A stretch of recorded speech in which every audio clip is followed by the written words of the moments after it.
ఓం నమో నారసింహాయ నమో నమః. ఈరోజు మనం శ్రీమద్ కాద్రి లక్ష్మీనరసింహస్వామి క్షేత్రం నందు ఉన్నాము. మరి స్వామివారి యొక్క క్షేత్రం నందు బ్రహ్మరథోత్సవం అనేటువంటిది రేపు ఉదయం ప్రారంభమవుతాయి. బ్రహ్మరథోత్సవానికి మరి మొద్దులు తెడ్లు అనేటువంటివి సిద్ధం చేస్తున్నారు. మరి ఏటైటా స్వామివారి యొక్క బ్రహ్మరథోత్సవం సందర్భంగా మరి కీలకంగా ఈ యొక్క ఏవైతే మనం ఇప్పుడు చూస్తున్నటువంటివి ఈ యొక్క తెడ్లు అంటారు. ఇవి తెడ్లు మొద్దులు అనేటువంటి పెద్ద పెద్ద ఇక్కడ మనం చూస్తున్నాము. ఇవి ఇలా సిద్ధం చేస్తున్నటువంటి ఈ మొద్దులు అనేటువంటి స్వామివారి యొక్క బ్రహ్మరథోత్సవం ఏదైందో ఆ బ్రహ్మరథోత్సవం వెనక వైపున మరి ఈ యొక్క ఈ మొద్దు అనేటువంటిది వేసి మరి ఇక్కడ దాని మీద అంత భక్తాదులంతా కూడా కట్ల మీద నిలబడి తొక్కి మరి ఏదైతే స్వామివారి హైడ్రాలిక్ సిస్టమ్ లేకుండా న్యాచురల్గా పూర్వం నుండి వస్తున్నటువంటి పెద్దల నుండి వస్తున్నటువంటి కొన్ని వందల సంవత్సరాల నుండి వస్తున్నటువంటి ఆనవాయితీ ప్రకారము మరి ఈ యొక్క మొద్దులు తెడ్లు అనేటువంటివి వేసి స్వామివారి బ్రహ్మరథోత్సవం అనేటువంటిది లాగుతారు.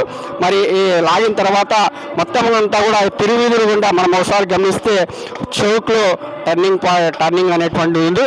మరి అలాగే మనము దేవస్థానం బ్యాక్ సైడ్ శివాలయం దగ్గర మరి గంగమ్మ తల్లి ఒక టెంపుల్ ముందర మరి అక్కడ కూడా ఒక టర్నింగ్ పాయింట్ ఉంటుంది.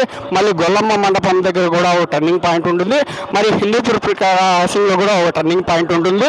ఈ టర్నింగ్ పాయింట్లలో కూడా అంతా కూడా స్వామివారి బ్రహ్మరథోత్సవము అటువైపు ఇటువైపు స్వామివారి రథోత్సవం ఎలాగ వెళ్ళాలి ఏంటి అనేటువంటిది మొత్తం అంతా కూడా ఈ యొక్క ఏవైతే తెడ్లు అనేటువంటివి ఉన్నాయో ఈ తెడ్లు నిర్ణయిస్తాయి. మరి ఈ తెడ్లు వేసేటువంటి వాళ్ళు కొన్ని వందల సంవత్సరాలంటే స్వామివారి బ్రహ్మరథోత్సవానికి ఎవరైతే కాపుగా ఉండి పనిచేస్తూ వస్తున్నారో వాళ్ళు ఈ సంవత్సరం కూడా అన్నీ సిద్ధం చేస్తున్నారు.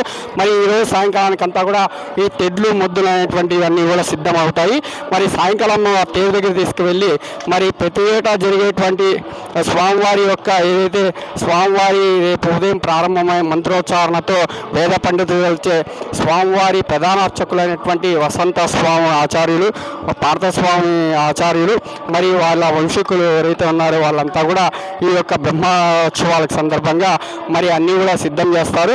మరి రేపు ఉదయం మంత్రోచ్చారణతో బలి అనేటువంటి గుమ్మడికాయ స్వామి కొట్టిన తర్వాత టెంకాయలన్నీ స్వామివారి యొక్క పూజ అయిపోయిన తర్వాత మరి ఈ యొక్క బ్రహ్మరథోత్సవం లాగేటువంటి కనుల పండుగ జరుగుతుంది. మరి ప్రతి ఏటా జరిగే విధంగానే ఈ ఏటా కూడా స్వామివారి యొక్క స్వామివారి కళ్యాణోత్సవం కావచ్చు, బ్రహ్మగరుడు సేవ కావచ్చు, స్వామివారి యొక్క బ్రహ్మరథోత్సవం కావచ్చు చూడడానికి కొన్ని లక్షల మంది దాదాపు 2 నుండి 4 లక్షల 5 లక్షల మంది భక్తాదులు వస్తారని ప్రభుత్వం అంచనా. మరి యావత్ అధికారులందరూ కూడా యంత్రాంగం అంతా కూడా ప్రభుత్వము మరి అలాగే ముఖ్యంగా దేవాలయ ధర్మాదాయ శాఖ ఈవో గారు మరి పర్యవేక్షణలో ముఖ్యంగా గౌరవ శాసనసభ్యులు కందుకుంట వెంకటప్రసాద్ గారి యొక్క పర్యవేక్షణలో స్వామివారి యొక్క ఏవైతే బ్రహ్మోత్సవాలు ఉన్నాయో బ్రహ్మోత్సవాలు భాగం ప్రధాన ఘట్టమైనటువంటి రేపు బ్రహ్మరథోత్సవం అనేటువంటిది రేపు ప్రారంభం అవుతుంది.